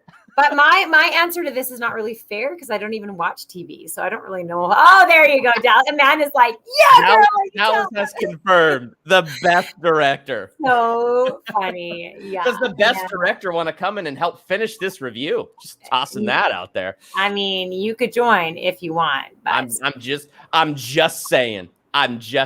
Until we get the answer to that, what were we talking about? I'm just we were talking about the Pharisees. So it's such a great comparison to the modern day church because you know what? We have the Bible and a lot of people, there's different interpretations of different things in the Bible. And so for me, a lot of my freedom personally in my life came from God showing me different things that a lot of the church doesn't necessarily, what are you doing? I keep hitting the wrong button is what I'm doing. Anyway, there's a lot of people, the church could really be compared to the Pharisees these days in a way. A lot of people in the church, people who aren't open to the moving of the Holy Spirit and what God is doing in this day and age, right? And so for me, a lot of the freedom that I've walked into was because I got out of the religious mentality of do this, don't do this, and like very rigid, not really open to God's voice actually speaking to me through the Holy Spirit. And my freedom came from when I decided like, no, I'm not religious. I've relationship with Jesus. And as I started developing that, I started making decisions that a lot of people weren't necessarily happy about, but I knew it was what God wanted for me. And so in the same way, Nicodemus and Yusuf and all the disciples and all of these different people, they're like, I keep getting distracted by all these awesome comments. I know they are awesome. Thanks, Baron. So sweet. Anyway, all of that to say, it reminds me of this day and age. And it's easy for us this day and age to become Pharisees in the sense that we get so rigid, we get so caught up on certain traditions when God is like, I am doing a new thing. And I mean, it doesn't look like he's putting a new Jesus in the world. It's not like that. It's like he's always working and doing new things because there's every part of history, there's something amazing that God is doing, and we've got to be open to that. But sometimes when we're open to those things, we're going to get that backlash. I literally just like turn the words. Anyways, we're going to get people coming against us. You shouldn't be doing that. You shouldn't be operating in that. And it's like, no, God is like doing something new in me. And that's where freedom comes. And so anyways, I could preach so easy. So I'm just going to stop. But yep. Love the Pharisees. No, sorry. Love the story of what's happening with the Pharisees. Are you gone, Chris? No, I'm still here. I just put it on you to talk. I am conversing with our second favorite director right now, and working on getting our second favorite director a link to join us, which is a happy little surprise. Okay, while you're doing that, I'm just going to keep talking then. You keep on talking. One thing that I love about what Shmuel says, it made me laugh, actually. He was like, when he's talking to the other Pharisees, he's like, it's like a wildfire with this man everywhere he goes. And he's talking about this fire that's spreading. And it's clearly not a containable fire. Clearly, what Jesus is doing is spreading like wildfire all over the nation and still is today. And so really Shmuel is kind of fighting. He's trying to fight this fight that is not, he can't win it. In the end, they think they kind of win it because they kill Jesus, but then he comes back to life. And so it's like, oh, that kind of backfired on them. And still to this day, people, they can try to persecute Christians and try to persecute different people who are doing what God wants. But in the end, God is way bigger. And he is not contained by humanity. He's not contained by humans. Oh my gosh, it's Dallas. There's a Dallas Jenkins. Dallas Jenkins. Welcome. This is a historic day for Durbania. 10,000 subscribers, a super fan deal, and Canada now Day. Independence Dallas Day. Jenkins Dallas has Jenkins. joined the live stream. So Dallas, we are reviewing your episode here. What are your thoughts on episode 7? It was okay. He It didn't was really okay. love it. No, honestly, I was actually episode 7 was probably the episode I was most nervous about.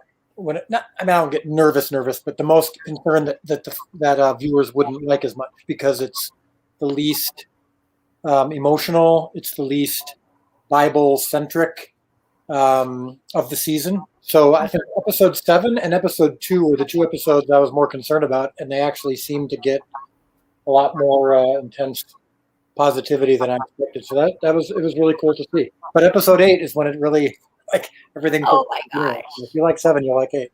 Well, see, I love 7, Dallas. So I actually kind of, if I can do this, disagree with you. I found this episode really intense. And kind of like what we were saying is the music, just the music underneath as the Roman soldiers show up to arrest Jesus, the intensity of the fear that Andrew was dealing with, and then watching the disciples argue over the simplest of things that Jesus could possibly say. And so I was so drawn in by everything that was going on with this episode. What's interesting about it is it's actually I'm actually hearing a little bit of an echo. Is that on my end? Probably. You might have to just turn down the YouTube thing. There you go. Or put in the headphones. Yeah. Let me see here. So give me 1 second. Go ahead. Take your time. Well, I'll talk while I'm trying to put in my headphones, see if that helps. And Lisa says it was emotional. Fear is huge and we need to give it to Jesus, which, yeah, that's like the biggest emotion. Like I felt watching this is just watching everybody's intense fear, including, okay, so take it back to what we were just talking about, the Pharisees, their intense fear of Jesus, their intense fear of the water that he's stirring up, and the little synagogue, their intense fear of being overlooked. And what made me sad was their excitement to have something to report. So, I mean, Dallas, what are your thoughts on the Pharisees in this episode? Yeah, so the Pharisees in this and the previous 2 episodes are, to me, one of my favorite elements of the show because you don't normally see it. I've seen, dozens of Jesus movies and miniseries, and you never see the background of the Pharisees. You never see where some of their motivations are coming from. And so that's the stuff that oftentimes people can be bored by if you spend too much time in it. But I feel like the fans, the viewers are accepting it as a key part of the show, that it's when you combine all of the elements. So you've got the backroom dealings from the Pharisees, you've got the backroom dealings from the Romans, you got the disciples on the ground trying to wrestle with all of it. You've got Jesus as the center of all of it. That's when it becomes a really multifaceted story. And but what I was saying earlier was, I think this episode is in many ways a foretaste, a preface of what's coming in future seasons. Because you see people going, oh my goodness, when the Romans surrounded him, I got so upset or so nervous. Or that little shot we did of Mary putting her hand on her stomach as Jesus was being taken away. Think about that when it happens for the storyline we already know about that's coming as they approach the crucifixion. I think it's almost like dipping our toes into the waters as viewers, going, oh my goodness, when we know these people, when we know Jesus, when we know the disciples like we do, as opposed to a lot of Jesus movies where you don't know anything about them other than just what is quickly presented in a movie. It makes it that much more intense. Yeah. So it's a good preface of what's to come. That's awesome. I have a quick question. So fear is a major feeling, an element of episode 7. Did you guys feel as you were writing episode 7, were you like, we need to really, because obviously with each of the episodes, it focuses on different elements that are very relatable to all the viewers, all of us. And so was fear something that you really wanted to focus in on and kind of teach some helpful lessons about fear, like through this? Like, was that something you were trying to do, or no?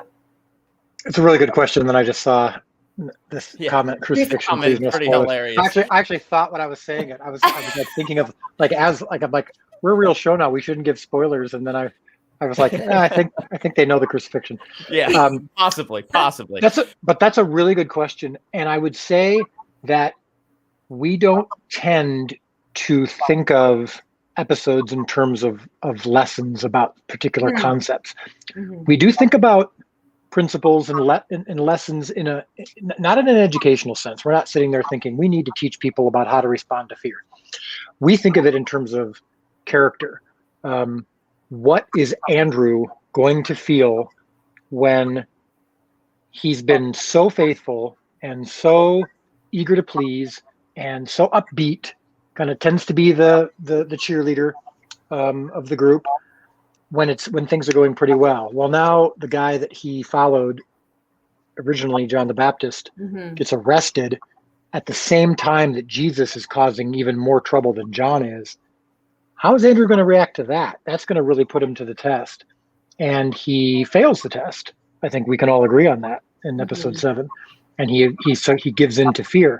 So we go, all right, what's that going to look like? And how does that relate to me or the viewer? Can I identify with it? Is this human? Does this feel like a really human, authentic moment? And then how would Simon react if Andrew was acting this way? I think this is a chance for Simon to flex his leadership muscles, and people tend to kind of counteract each other emotionally. So I think we're thinking in terms of character, and then it becomes natural when Jesus corrects it or speaks into it. It doesn't feel like a Sunday school lesson. It feels like he's responding to a human being who's around him, which is what ultimately is what we're doing with this whole season. I don't think it's a spoiler to show that his principles of the Sermon on the Mount and The Chosen are in response to what he's seeing in his group, in his disciples, the people around him. He's seeing each of these issues play out, both good and bad, and it's making him respond to it with the Sermon on the Mount. The Sermon on the Mount isn't just some speech that when he was born, God, had it on his list of to-do items. Right. Here's your when you get to this age, you'll give a sermon and these are all the principles you'll give. We're really trying to make it like it's for sure wisdom that that Jesus has, but it's specifically applied to these people and the people that he's ministering to. Does that make sense? I know that's it does. Yeah. Really good. Yeah. And what I like about that, and I said this in my episode 6 analysis, because, I mess up. I don't know about you guys, but I'm not perfect and I make all kinds of mistakes. And so, I come before Jesus and I ask him to forgive me. And I have to go by faith. 1 John 1:9, when I confess my sins, he forgives me and I'm cleansed of all unrighteousness. I loved how episode 6 gave me a picture of Jesus in a real human interaction, not just a Bible school thing, a Sunday school lesson, but a real human interaction. Mary going through what I felt, what I've gone through, and Jesus saying, I forgive you. Like, to have a representation of Jesus and his personality in that moment was incredible. That's what I love about season 2. Yeah, when Jesus says, I forgive you to Mary, it feels so much more personal and impactful than if he just gives a speech about the importance of forgiveness. And that's what we also believe about the Sermon on the Mount, is we don't know exactly how the Sermon on the Mount was delivered. I mean, in the Bible, it implies that he went up into the mountains. He had dozens of disciples. It was clearly not just the 12, but it was probably not a huge crowd for when the Sermon on the Mount was delivered. But there's a lot of intelligent scholars who believe that it was collected of multiple things that he said over the course of several years and put into one, or it was him kind of giving his greatest hits. We know that wasn't the only time he said those things.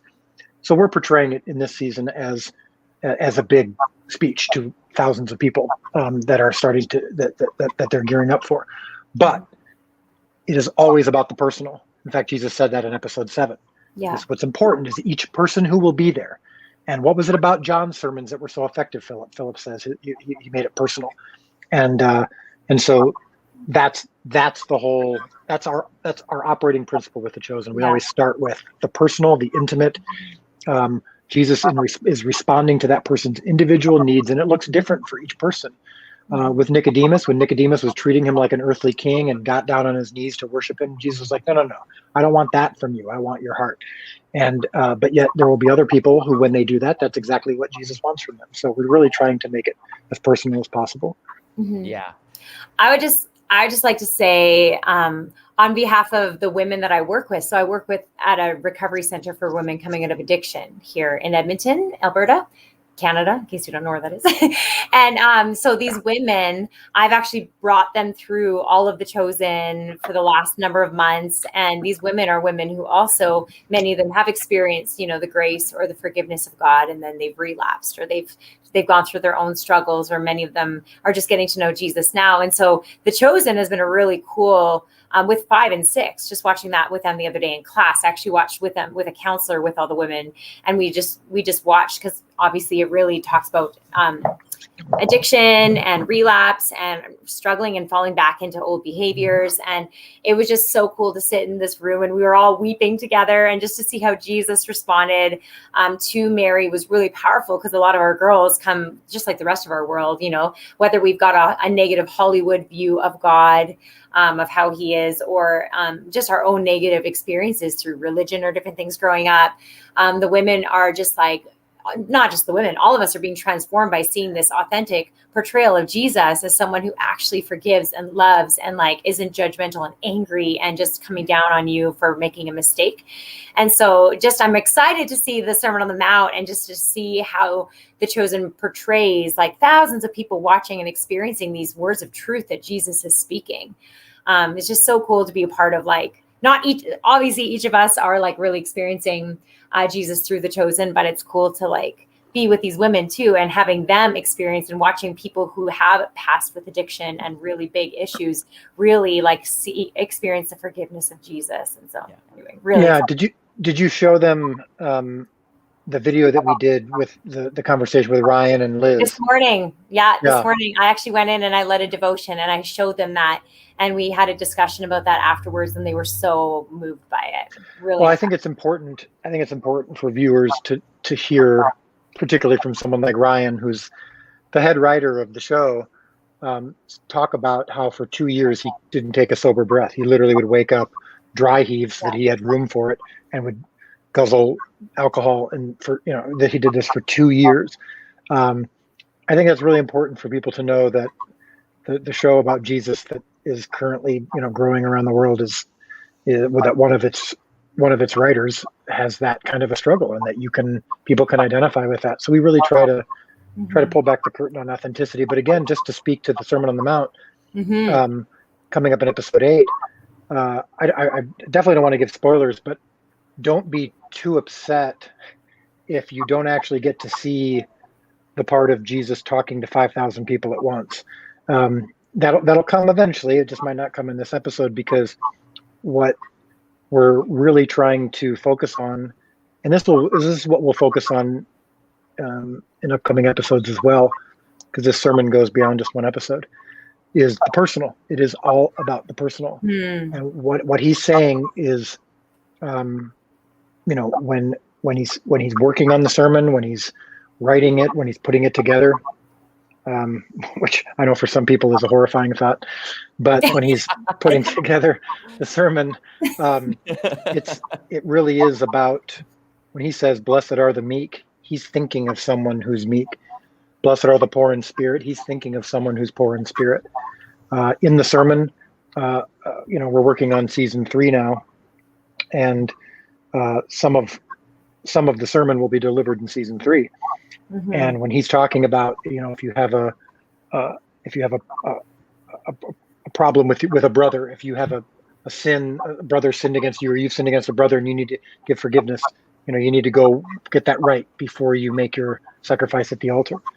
And he's thinking of someone in particular, and those people who are listening are hearing it hit them personally. And that's always key for us. And that's what makes it so beautiful when you tell me that you were watching this with specific women who have specific issues, because then for them, some scenes from episode 5 and 6, which for some people might be not that relatable. They may not understand, they might not fully understand that. But for the women that you're talking about, it's their life. They're watching themselves on screen, and then hopefully they're watching forgiveness and love on screen that can apply to them too. Yeah. Yeah. The Barron family has actually brought something up that I want to talk to you about, Dallas. They said the way that Jesus described collecting the fragments to Matthew, it was a yes moment.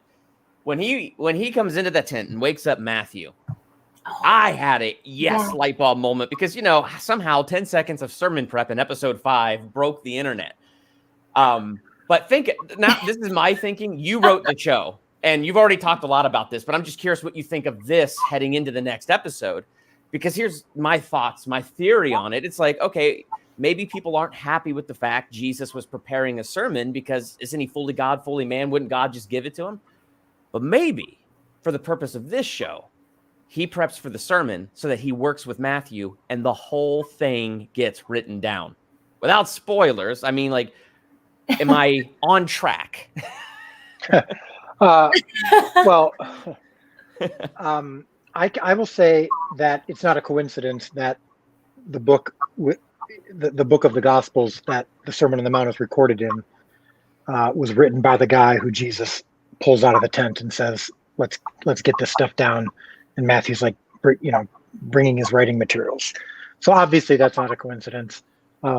Obviously, I think that Matthew didn't just transcribe this sermon while Jesus was saying it once on a hillside, and Matthew was just, had loads and loads of wax tablets that he was just writing it all down on. So clearly he got that from more than just one time. So that's not a coincidence. Yeah. But also, it's similar to when Jesus had Simon and Matthew go look for Mary. He involves us in the work. He used the 5 loaves and 2 fish to multiply and to feed the 5,000. He had his followers pull back the stone when Lazarus was raised from the dead. He involves us in the work, and so this may be the process of putting together this sermon and communicating, and learning how to communicate and how to speak to people. Maybe something Matthew needs to learn more than almost anybody else. Maybe that's why he chose Matthew to work on it with him. I cannot wait for the season finale. Oh my gosh. I just want to tell you, Dallas, that did you know that I was there on the Sermon on the Mount? Did you know? Did you know that I was right in front of a camera, the back of my head? So I'm expecting that the back of my head will be right in the center of one of the shots in season 8. I mean, so episode 8. that shot. Have you finished editing it? Can you put it in? If you could find it. Episode 8 is. It's done. There's a couple more visual effects being done, but we actually know when we're going to release episode 8. We're going to be announcing it on Monday. So you're not taking suggestions from fans. Can I be right in the front of one of the? Yeah. Well, so I know the shot you're referring to. You do? That shot is not in the episode. It may or may not be because of your head. I can't confirm or deny whether or not that's the reason. But yeah, I know that you're talking about the shot where the camera was on that big crane and it kind of came over the people's heads. And yeah. That's not in the final episode. Sorry. That's what the editor wanted to talk about, is to disappoint me and say, sorry, I tried. You're not in it. Right. We'll love it just as much. Yes. So I have one thing that I'm very curious about with this episode 7, and it's kind of taken us a little bit backwards on our conversation and back to the Pharisees. Was that Jotapata, the town that they entered? Yeah, it's pronounced Jatapata or Jatapata. Okay. People pronounce it different ways. But yes, The that's the town. Pharisees in that particular town. Yeah. Why were they that way, and why were they so different in that town than everywhere else? Like that town in particular. I'm very curious about that. Yeah, so that Atticus talks about it a little bit with Gaius, where he's like, it's a intense town. This is where everybody's there who's super serious. And that's true in pockets of Israel. You go to certain pockets of Israel today, and there's like the super serious Jewish people. Then there's the less, like they're practicing, but they're not quite as intense about it. They're not quite as upset, and worked up as they are in other towns. And then in episode 6, at the very end, when Malak and Lamech and I'm blanking on the names of the two guys who were in Wadi Kelt, the small town who confronted Jesus, where they were like, "Ooh, there's protests. We could." If you're the director and you're blanking on the names, it makes me feel better when I do a review on my channel and I forget a character's name. There's so many names. We're reusing every single Jewish name that ever existed because we don't want to use the same name. We don't want to use the same name twice unless we have to. And yet there weren't actually that many Jewish names back then.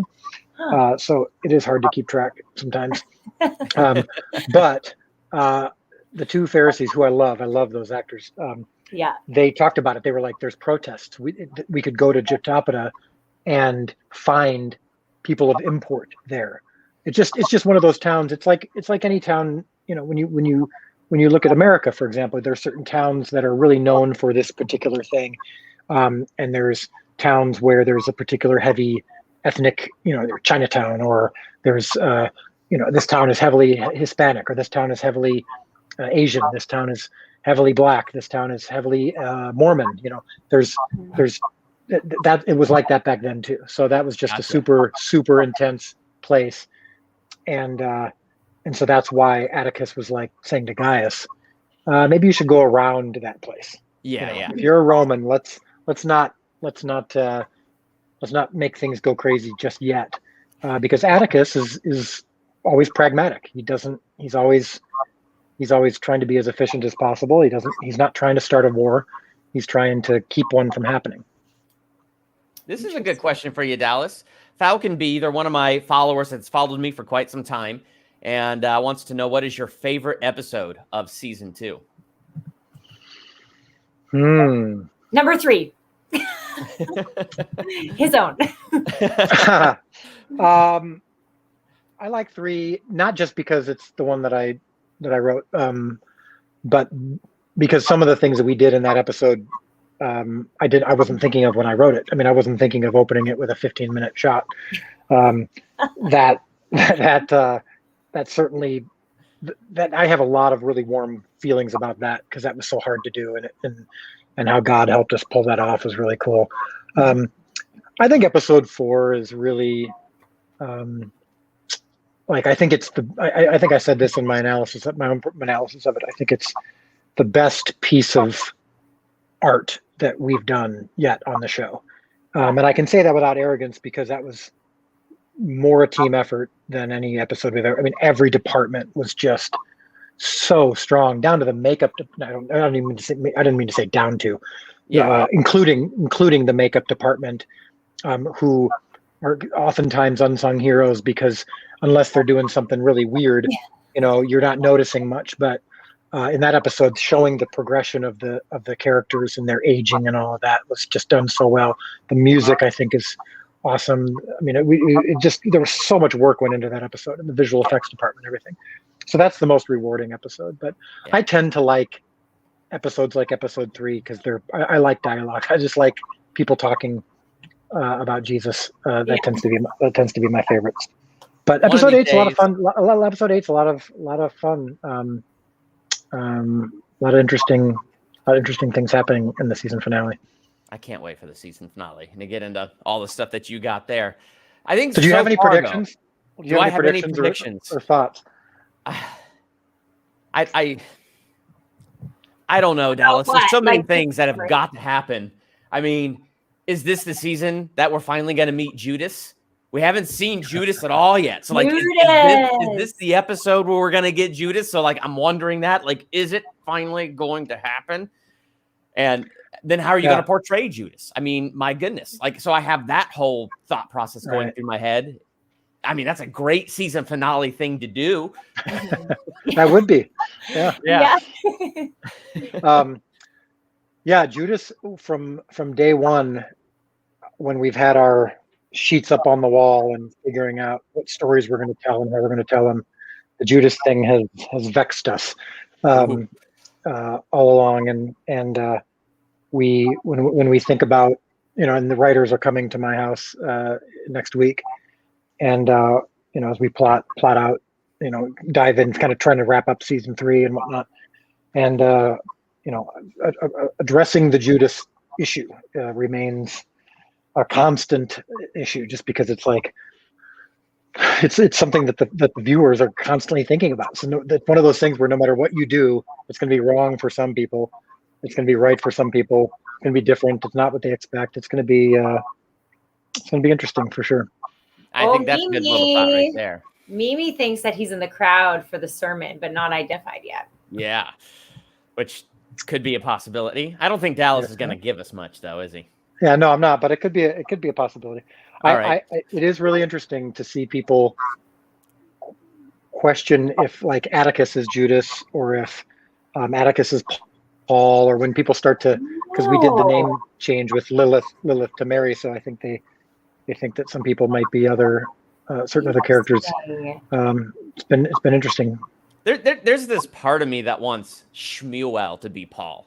I mean, he's not Paul. His name is Shmuel, but I feel for Shmuel. Like, I like his sincerity, even if he's sincerely wrong. I mean, I like this sincerity that he has, and so I'm just there was this part of me that wanted that. I don't think he's Saul at all, but I love Shmuel. And here's what's funny. You know how when Yanni 2 episodes ago says, Shammai, Shimon, Shmuel. Yeah. We really need more names.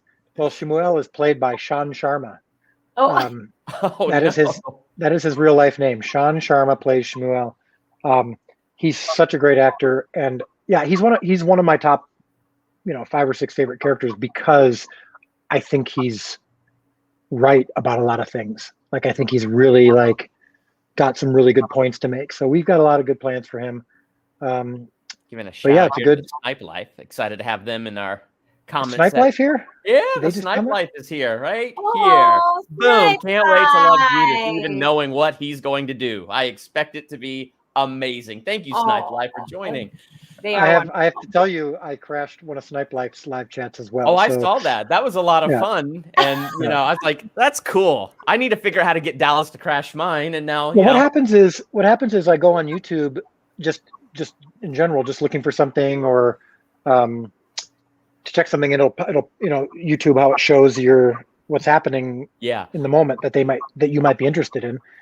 And it pops up, that you're on live right now. The Grafted channel, which is a really great channel, they did a live video a couple hours ago, and then I've seen Snipe Life, and so every now and then I'm like, I want to go check in, see what they're talking about, and then it's like, hey, come on, let's go. That's so Snipe Life just said they're looking forward to seeing what happens to Judas here. Yeah.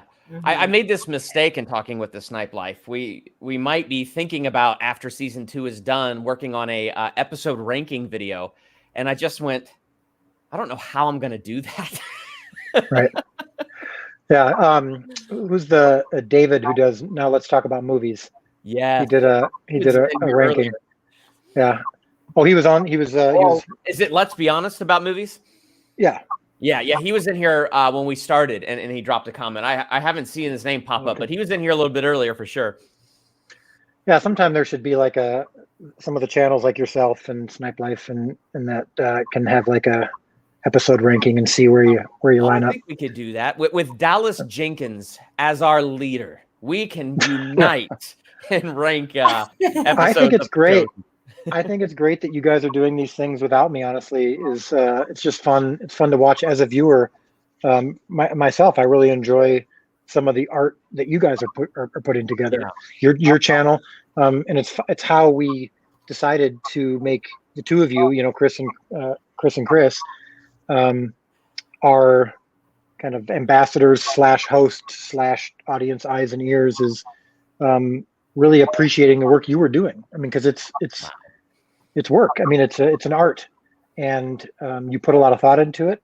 And Kristen, you didn't necessarily have a channel per se, but just the willingness to be authentic, that's its own skill set and art form. And so it's been really fun to see that all develop. And I'm really excited for the two of you to be on the set, to be like to take over for me in some areas. Like, how I do these daily recaps that are still coming out. I mean, they're still I think the next one is day 45 of shooting, which happened a couple months ago, but it's still coming out.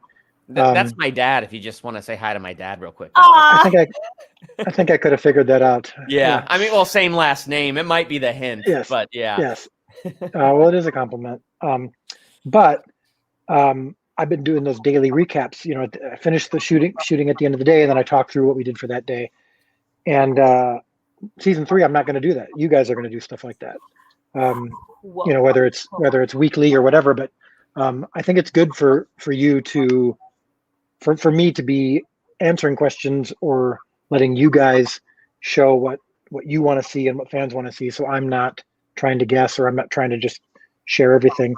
I think we could stand to have Dallas, to shut Dallas up every now and then. And yeah, I can't wait for you guys. A lot of pushback there because a lot of people love you a lot. So I've already seen comments of like, Dallas, we don't want you to go. So I'm like, oh gosh, we're not going to be replacing Dallas. Yeah, we will all be together somehow. Like actually, I said, there's always good and bad. There are people who will be so grateful that you're here, and then people who are scared that you're here. So next we're gonna be like, shut Kristen up, like she talks too much. Yeah, I know. I'm looking for you guys to start fielding the slings and arrows a little bit. I think it's we'll do that, and we'll get it hashtag shut Chris and Chris up, and it'll be epic once we do and we'll that be too, like, give us $10 million. Give us 1 billion downloads and viewers, and we'll shut up. But you were going to say something, Kristen? I was going to say, on that note, a lot of people are asking and wondering. I don't know if you've released this publicly, but do we know when season 3 is going to be filmed? Because I think, do we know? We're working on it. We were going to be filming in the fall, and that's not going to happen now for various reasons. I mentioned that on an early access screening, which ended up, I should have told some of our cast and crew first, probably, who were anticipating we would be shooting in the fall. But it wasn't set in stone that we were going to be. That's just what we were really intending to and hoping for. But we're building a first century set and soundstage on our location in Texas. Wow. And that's taking time, and that's been delayed a couple times for various reasons that we're really, we need to get that done. I'm now able to really focus on the scripts for season 3, and the writers and I still have some work to do on that. We never want to rush that process. There's weather concerns, there's holiday concerns, there's all of these things. So we don't know exactly. It's going to we're going to be shooting something early 2022. We really feel a sense of urgency. We don't want to delay seasons. We want to get stuff out to people as soon as possible, but at the same time, we can't ever compromise on the quality or the writing of it. But I will say this: we are in very serious discussions with some cool, really, really cool people about a Christmas. How we did a Christmas special last year. Yes. Yeah. But an even bigger Christmas special this year. So we're working on some details of that. That may have some really, really exciting things to talk about with that. And if you need some super fans there, I was going to say, if you need some help with hosting the show, I love talking. Well, what do you think about that, by the way? Because we've been talking offline about your title, and because I want people to know you're more than just fans of the show. You're actually, talented in your own right. You have some insights in your own right, because you're not just going to be two people on the set, like fangirling everything. You're going to be asking, well, yeah, Kristen might, but we really want you guys to be on the set asking questions that people want to know, even if they're challenging questions, or we want to hear from the viewers, and you guys are going to be in many ways the eyes and ears and the mouthpiece for the viewers. But yeah, we really want to do this in a way that is really insightful and educational and revealing of behind the curtain even more than what we've been doing so far. So you're more than just super fans who just begged your way onto the project. We pursued you. I didn't beg at all. You could go through the history of Durbania and find the Dallas comments on the videos that led up to where we are today. Yeah, I saw one of your videos, and I remember saying to my wife, like, this is a guy who I could see down the road, like hosting some podcasts and whatnot. And then Amanda met Kristen on the set. Yeah, we connected really well. Somewhere on the mountain, and kind of instantly was like, yeah, you were one of the Frozen Chosen. And she instantly was like, we need to know each other. And she hugged me and we were laughing, and she's like, we need to know each other. Find me on Instagram. So it's been cool. Yeah, chosen correspondents. That's a good. Yeah, we are the chosen correspondents. Yep, pretty good. But yeah, and then Amanda saw a couple of Instagram videos that you put up, Kristen, and just really loved the authenticity and just the way that you communicate. It's very much on brand with us. We don't do many scripted. We don't do a whole lot of scripted stuff. And I hate scripted stuff. So I was like, this is great. I hate memorizing lines. I'm not an actress, obviously. We're following in the footsteps of Jesus, who would prepare his sermons and didn't script them out. Right? Oh, Dallas. You're stepping into it now, but you're going to get my views up because controversy sells. When you talked about season 3, though, and filming, I do want to ask you this.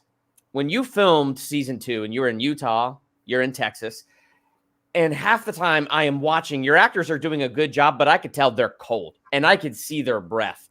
And then you have Kristen here, part of the Frozen Chosen. And man, the story she told me, how has the weather and the idea of the weather kind of, I don't know, given you PTSD or impacted how you're going to get into season 3? Well, it does impact when we think we're going to be shooting. So we know that we don't want to be shooting outdoors during the winter again.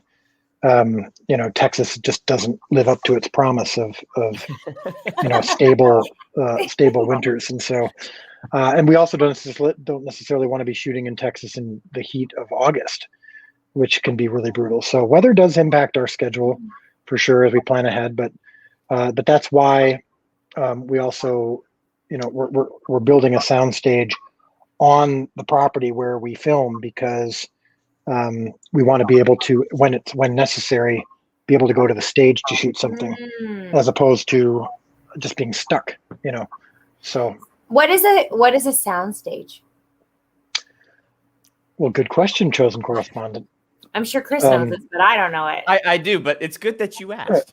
So a sound stage is it's like a warehouse. It typically looks like a warehouse where it's a big room or a collection of big rooms. Some sound stages are huge. I mean, like if you go to Los Angeles or Hollywood, and you see the Culver City sound stage or the Paramount lot, you walk in and you see all these huge Warner Brothers lot. Yeah, it's pretty impressive. You see these huge warehouses, and you open and this is where they shoot Modern Family. This is where they shoot LA. This is where they shot LA Law or whatever. And so in that huge warehouse, it's built in a way that will absorb sound. It's built in a way that allows you to have a big light grid.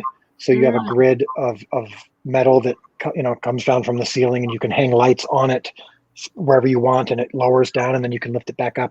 It allows you to build sets in there that will be soundproofed and that you can control all the lighting. And then there's usually offices there as well. So, so for example, in season 1, Simon's house, right? So whenever Simon comes home to Eden, that was all filmed indoor on a stage. And so the light that's coming in from the windows, the light that's coming in through the front door when they walk through the front door, it's all like lights. It's not sunlight.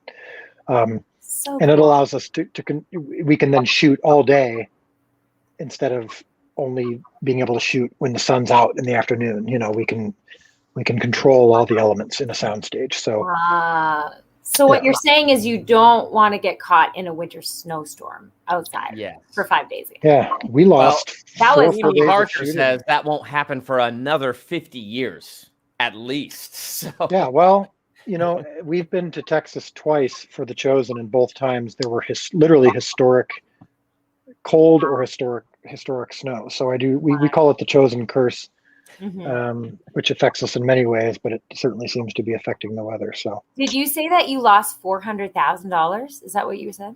No, I said 4 days of shooting, but I thought you said 400,000. Well, it would have been a lot. Too. No, that's pretty close to accurate. So is at least $400,000 when you lose a day of shooting. Now, insurance can sometimes reimburse all that, but it's a very expensive proposition when you lose a day of shooting. So M Likes Noodles asks this question: will there be another chance for fans to be a part of the Chosen set? So you did the Frozen Chosen. So let's think for a second. Feeding the 5,000. Are you going to do something very similar to what you did with the Sermon on the Mount and bring in all kinds of extras?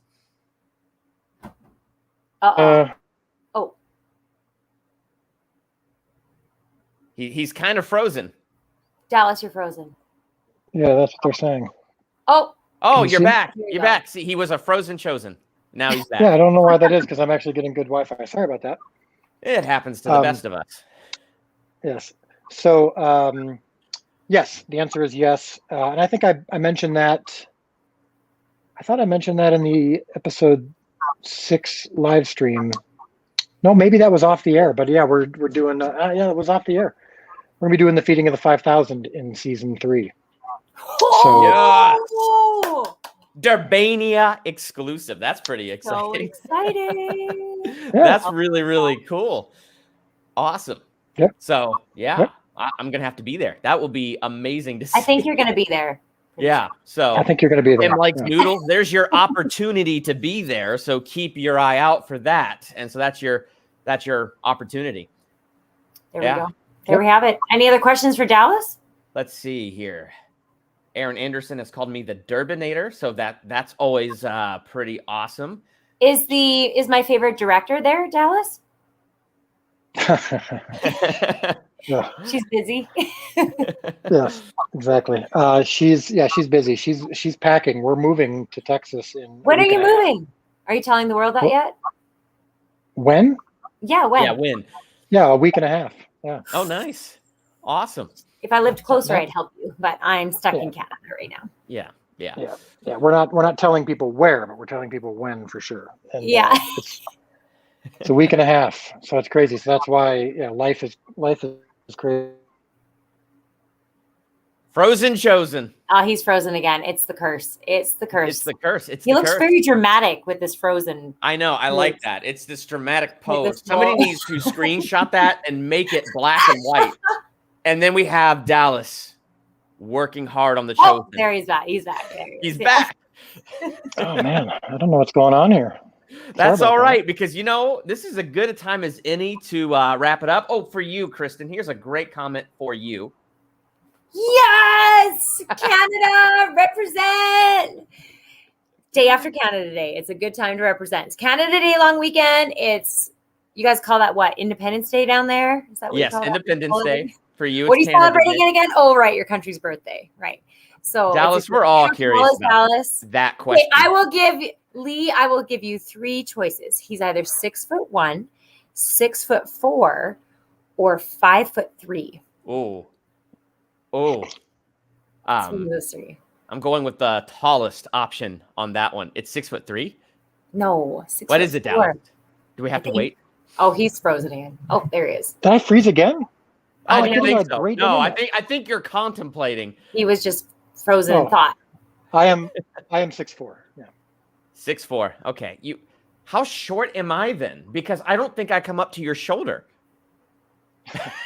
I'm seriously reviewing footage I filmed with you, and I'm standing next to you, and you are up here, and I am barely up to your shoulder. I keep telling people I'm like 5'4" or 5. No, I tell people I'm 5'6". That must be a lie.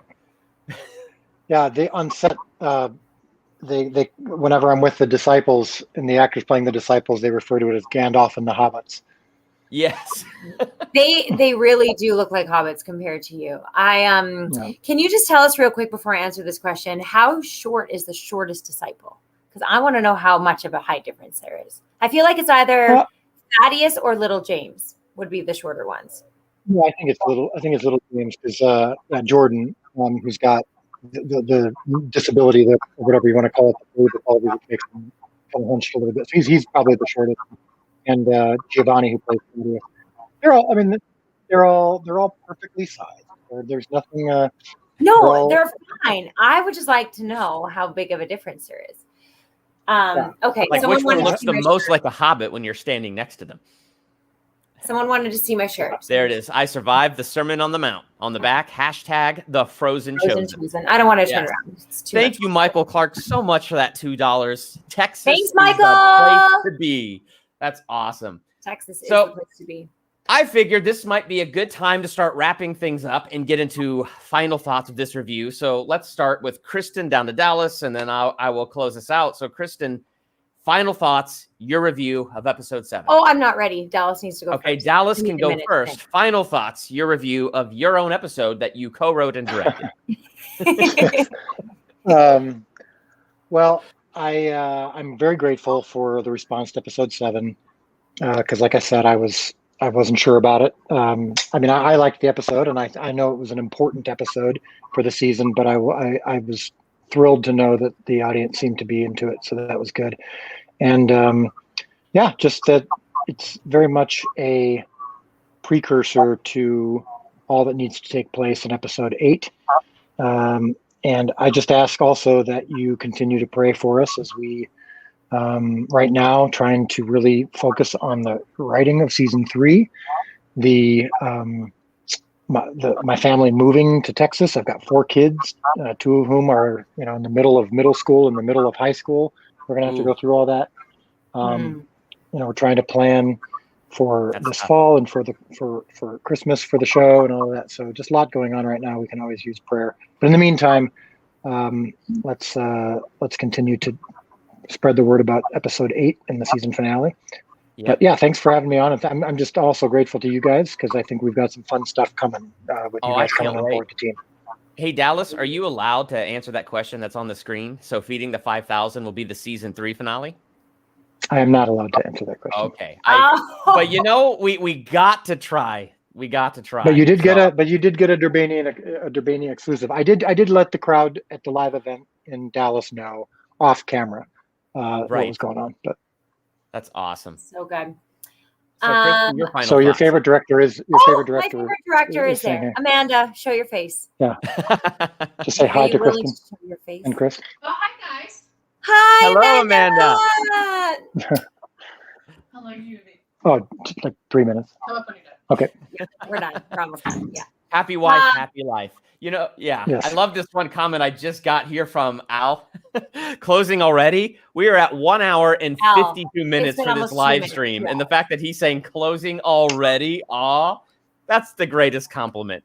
All right, Kristen, final thoughts. I'm just gonna say I'm ready for this to close because Canada is more hotter than Texas right now. We've got this all-time high of heat, and my room is not air conditioned, so I'm just like really hot. But I would say episode 7, really enjoyed it. I really love the character development of everyone all the time on the show, but I really appreciate seeing just the clashing between the Pharisees and the disciples. Really interesting to watch the development of the Pharisees and them starting to come together. And obviously, most people don't really like the Pharisees, but I just find it very interesting how it's developing. And I really like 7 for the fact that it really addresses fear. And Jesus really addresses prayer and like getting their minds in the right place, because I personally have really struggled with fear to a really big degree in my life. I've gone through a lot of counseling. I've had to go on medication. There's been all kinds of things as I've been working through personal issues. So fear is a really huge topic that I appreciate seeing and watching on this show. So that for me, I would say that those are 2 of the big things, just character development and just addressing fear and just seeing how Jesus really encourages people to keep their minds on the right things and pray.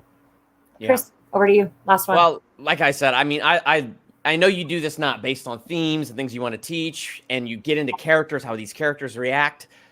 But I really saw that faith and fear theme. And then I loved it because I just took the Quintus flesh and bone analogy and just applied that. Fear is the bone we got to spit out. Faith is the flesh we got to consume. And it was just really cool for me to be able to watch that and see that theme.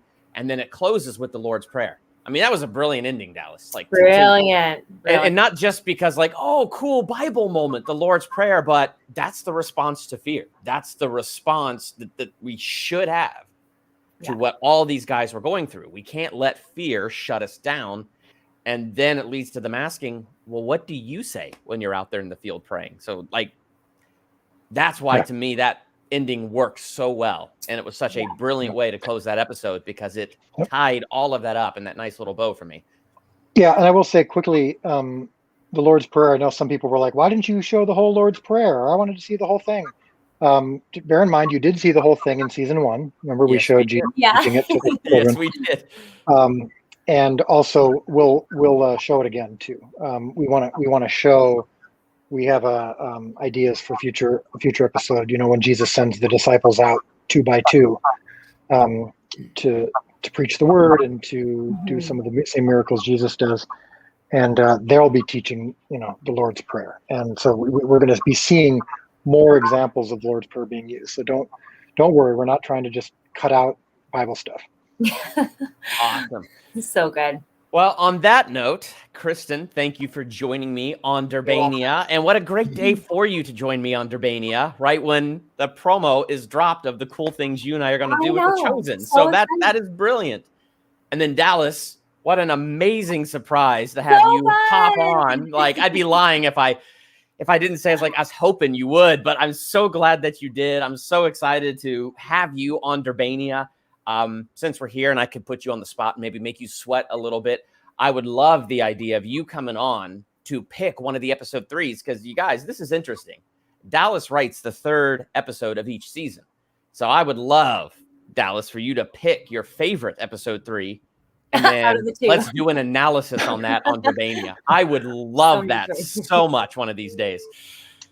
I've only done 2 so far. Then you don't have too many to pick from. It should be very easy. I'm writing the 3rd one this month. So awesome. So cool. Well, thanks, guys. Appreciate it. Thanks. Can you please give my favorite director a big hug from me? And it was great to have you. He's frozen again. There he is. Frozen Chosen. Fine. He's the Frozen Chosen. So thank you all. Oh, he's back. He's back. Well, thank you all so much for joining us on this live stream. We had very steady numbers in like the 160s. So thank you all so much. Thank you, Dallas, for joining. Thank you, Kristen, for being here. This has been a blast. And you're welcome. We have a great future ahead of us of all kinds of shows. Great future. So you it's guys, going to be epic. We have a lot of fun things coming up. We have been planning. And with your questions, you can tell us what you want to see and we will do it. I'm taking over your show. This is Durbania. No, it's fine. Shut Kristen up. We're co-hosting this other thing together. This is brilliant. This is practice. So yes, in the comments right now, like just tell us, what questions do you have for the show so that we can represent you? And listen up, Durbania fans. If you haven't watched The Chosen yet, get your button gear. Go watch it. Download the free app on the Dark Side reviews. You need to start watching the show. Told us that he wanted to start watching the video. Now he's got a bunch of spoilers, but go ahead, watch The Chosen. It'll change your life and you will just be more happy in life. That's right. All right. That's it. All right. Going to close this up. Thank you all so much for joining us. Please hit that subscribe button if you're not a subscriber to Durbania. Lots of great Chosen content on this channel, but I also love to go through movies and find God in movies. I'm working on a review right now for Chris Pratt's latest movie, The Tomorrow War. Found an excellent little message in there, so I'm going to post that as soon as I can. So hit that subscribe button to become a Durbanian. Hit that bell by the subscribe button so you're notified when things like that drop. Thank you so much for joining us today.